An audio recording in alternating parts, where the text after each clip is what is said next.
Capítulo 1. No princípio era o Verbo, e o Verbo estava junto de Deus, e o Verbo era Deus. Ele estava no princípio junto de Deus. Tudo foi feito por ele, e sem ele nada foi feito. Nele havia a vida, e a vida era a luz dos homens. A luz resplandece nas trevas, e as trevas não a compreenderam. Houve um homem enviado por Deus que se chamava João. Este veio como testemunha para dar testemunho da luz, a fim de que todos crescem por meio dele. Não era ele a luz, mas veio para dar testemunho da luz. O Verbo era a verdadeira luz que, vindo ao mundo, ilumina todo homem. Estava no mundo e o mundo foi feito por ele, e o mundo não o reconheceu. Veio para o que era seu, mas os seus não o receberam. Mas a todos aqueles que o receberam, aos que creem no seu nome, deu-lhes o poder de se tornarem filhos de Deus, os quais não nasceram do sangue, nem da vontade da carne, nem da vontade do homem, mas sim de Deus. E o Verbo se fez carne e habitou entre nós, e vimos sua glória, a glória que o Filho único recebe do seu Pai, cheio de graça e de verdade. João dá testemunho dele e exclama: Eis aquele de quem eu disse, o que vem depois de mim é maior do que eu, porque existia antes de mim. Todos nós recebemos da sua plenitude graça sobre graça, pois a lei foi dada por Moisés, a graça e a verdade vieram por Jesus Cristo. Ninguém jamais viu a Deus. O Filho único que está no seio do Pai foi quem o revelou. Este foi o testemunho de João quando os judeus lhe enviaram de Jerusalém sacerdotes e levitas para perguntar-lhe: Quem és tu? Ele fez esta declaração que confirmou sem hesitar: Eu não sou o Cristo. Pois então quem és? Perguntaram-lhe eles. És tu Elias? Disse ele: Não sou. És tu o profeta? Ele respondeu: Não. Perguntaram-lhe de novo: Dize-nos, afinal, quem és, para que possamos dar uma resposta aos que nos enviaram. Que dizes de ti mesmo? Ele respondeu: Eu sou a voz que clama no deserto. Endireitai o caminho do Senhor, como o disse o profeta Isaías. Alguns dos emissários eram fariseus. Continuaram a perguntar-lhe: Como, pois, batizas, se tu não és o Cristo, nem Elias, nem o profeta?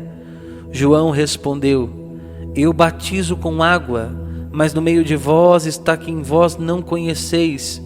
Esse é que vem depois de mim, e eu não sou digno de lhe desatar a correia do calçado.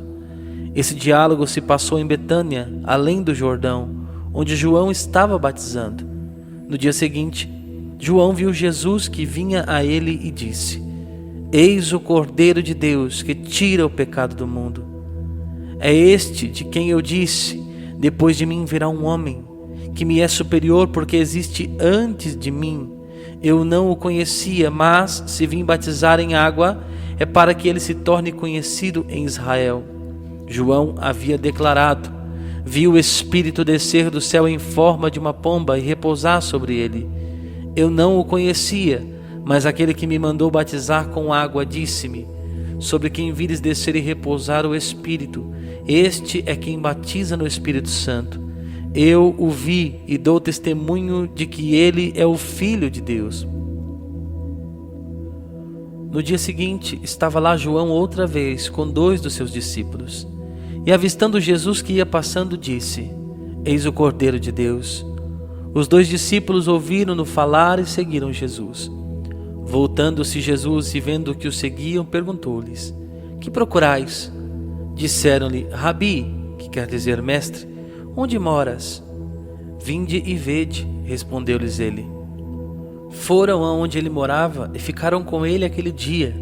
Era cerca da hora 10ª. André, irmão de Simão Pedro, era um dos 2 que tinham ouvido João e que o tinham seguido. Foi ele então logo à procura de seu irmão e disse-lhe: Achamos o Messias, que quer dizer o Cristo. Levou-o a Jesus e Jesus, fixando nele o olhar, disse: Tu és Simão, filho de João. Serás chamado Cefas, que quer dizer pedra. No dia seguinte, tinha Jesus a intenção de dirigir-se a Galiléia. encontra Filipe e diz-lhe: segue-me. Filipe era natural de Betsaida, cidade de André e Pedro. Filipe encontra Natanael e diz-lhe: achamos aquele de quem Moisés escreveu na lei e que os profetas anunciaram. É Jesus de Nazaré, filho de José. Respondeu-lhe Natanael: pode porventura vir coisa boa de Nazaré? Filipe retrucou: vem e vê. Jesus vê Natanael, que lhe vem ao encontro, e diz: eis um verdadeiro israelita, do qual não há falsidade. Natanael pergunta-lhe: de onde me conheceis? Respondeu Jesus: antes que Filipe te chamasse, eu te vi, quando estavas debaixo da figueira. Falou-lhe Natanael: mestre, tu és o Filho de Deus, tu és o Rei de Israel. Jesus replicou-lhe: porque eu te disse que te vi debaixo da figueira, crês. Verás coisas maiores do que esta. E ajuntou: em verdade vos digo, vereis o céu aberto e os anjos de Deus subindo e descendo sobre o Filho do Homem. Capítulo 2. 3 dias depois, celebravam-se bodas em Caná da Galileia, e achava-se ali a mãe de Jesus. Também foram convidados Jesus e os seus discípulos. Como viesse a faltar vinho, a mãe de Jesus disse-lhe: ele já não tem vinho. Respondeu-lhe Jesus: mulher, isso compete a nós. Minha hora ainda não chegou. Disse então sua mãe aos serventes: fazei o que ele vos disser. Ora, achavam-se ali 6 talhas de pedra para as purificações dos judeus, que continham cada qual 2 ou 3 medidas. Jesus ordena-lhes: enchei as talhas de água. Eles encheram-nas até em cima. Tirai agora, disse-lhe Jesus, e levai ao chefe dos serventes. E levaram. Logo que o chefe dos serventes provou da água tornada vinho, não sabendo de onde era, se bem que o soubessem os serventes, pois tinham tirado a água, chamou o noivo e disse-lhe: é costume servir primeiro o vinho bom, e depois, quando os convidados já estão quase embriagados, servir o menos bom. Mas tu guardastes o vinho melhor até agora. Esse foi o primeiro milagre de Jesus. Realizou-o em Caná da Galileia. Manifestou a sua glória, e os seus discípulos creram nele. Depois disso, desceu para Cafarnaum com sua mãe, seus irmãos e seus discípulos, e ali só demoraram poucos dias. Estava próxima a Páscoa dos judeus, e Jesus subiu a Jerusalém. Encontrou no templo os negociantes de bois, ovelhas e pombas, e mesas dos trocadores de moedas. Fez ele um chicote de cordas, expulsou todos do templo, como também as ovelhas e os bois, espalhou pelo chão dinheiro dos trocadores, e derrubou as mesas. Disse aos que vendiam as pombas: tirai isto daqui, e não façais da casa de meu pai uma casa de negociantes. Lembraram-se então os seus discípulos do que está escrito: o zelo da tua casa me consome. Perguntaram-lhe os judeus: que sinal nos apresentas tu para procederes deste modo? Respondeu-lhes Jesus: destruí vós este templo, e eu o reerguerei em 3 dias. Os judeus replicaram: em 46 anos foi edificado este templo, e tu hás de levantá-lo em 3 dias? Mas ele falava do templo, do seu corpo. Depois que ressurgiu dos mortos, os seus discípulos lembraram-se dessas palavras e creram na Escritura e na palavra de Deus. Enquanto Jesus celebrava em Jerusalém a festa da Páscoa, muitos creram no seu nome, à vista dos milagres que fazia. Mas Jesus mesmo não se fiava neles, porque os conhecia a todos. Ele não necessitava que alguém lhe desse testemunho do homem, pois ele bem sabia o que havia no homem. Capítulo 3. Havia um homem entre os fariseus chamado Nicodemos, príncipe dos judeus. Este foi ter com Jesus de noite e disse-lhe: Rabi, sabemos que és um mestre vindo de Deus. Ninguém pode fazer esses milagres que fazes, se Deus não estiver com ele. Jesus replicou-lhe: em verdade te digo, quem não nascer de novo não poderá ver o reino de Deus. Nicodemos perguntou-lhe: como pode um homem renascer sendo velho? porventura pode tornar a entrar no seio de sua mãe e nascer pela segunda vez? Respondeu Jesus: em verdade te digo, quem não renascer da água e do Espírito não poderá entrar no reino de Deus. O que nasceu da carne é carne, e o que nasceu do Espírito é Espírito. Não te maravilhes de que eu te tenha dito: necessário vos é nascer de novo. O vento sopra onde quer, ouve-lhes o ruído, mas não sabes de onde vem, nem para onde vai. Assim acontece com aquele que nasceu do Espírito. Replicou Nicodemos: como se pode fazer isso? Disse Jesus: és doutor em Israel e ignoras essas coisas. Em verdade te digo, dizemos o que sabemos e damos testemunho do que vimos, mas não recebeis o nosso testemunho. Se vos tenho falado das coisas terrenas e não me credes, como crereis se vos falar das celestiais? Ninguém subiu ao céu, senão aquele que desceu do céu, o Filho do homem que está no céu. Como Moisés levantou a serpente no deserto, assim deve ser levantado o Filho do homem, para que todo homem que nele crer tenha a vida eterna.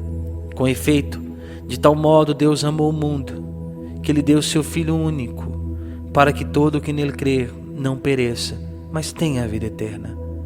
Pois Deus não enviou o Filho ao mundo para condená-lo, mas para que o mundo seja salvo por ele. Quem nele crê não é condenado, mas quem não crê já está condenado, porque não crê no nome do Filho único de Deus. Ora, este é o julgamento. A luz veio ao mundo, mas os homens amaram mais as trevas do que a luz, pois as suas obras eram más. Porquanto, todo aquele que faz o mal odeia a luz e não vem para a luz, para que as suas obras não sejam reprovadas. Mas aquele que pratica a verdade vem para a luz, torna-se assim claro que as suas obras são feitas em Deus. Em seguida, foi Jesus com seus discípulos para os campos da Judéia, e ali se deteve com eles e batizava. Também João batizava em Enom, perto de Salim, porque havia ali muita água, e muitos vinham e eram batizados, pois João ainda não tinha sido lançado no cárcere. Ora, surgiu uma discussão entre os discípulos de João e um judeu a respeito da purificação. Foram e disseram-lhe: Mestre, aquele que estava contigo além do Jordão, de quem tu deste testemunho, ele o que está batizando e todos vão ter com ele. João replicou: Ninguém pode atribuir-se a si mesmo senão o que lhe foi dado do céu. Vós mesmos me sois testemunhas de que disse: Eu não sou o Cristo, mas fui enviado diante dele. Aquele que tem a esposa é o esposo. O amigo do esposo, porém, que está presente e o ouve, regozija-se sobremodo com a voz do esposo. Nisso consiste a minha alegria, que agora se completa. Importa que ele cresça e que eu diminua. Aquele que vem de cima é superior a todos. Aquele que vem da terra é terreno e fala das coisas terrenas. Aquele que vem do céu é superior a todos. Ele testemunha as coisas que viu e ouviu, mas ninguém recebe o seu testemunho. Aquele que recebe o seu testemunho confirma que Deus é verdadeiro. Com efeito, aquele que Deus enviou fala a linguagem de Deus, porque ele concede o Espírito sem medidas. O Pai ama o Filho e confiou-lhe todas as coisas. Aquele que crê no Filho tem a vida eterna. Quem não crê no Filho não verá a vida, mas sobre ele pesa a ira de Deus.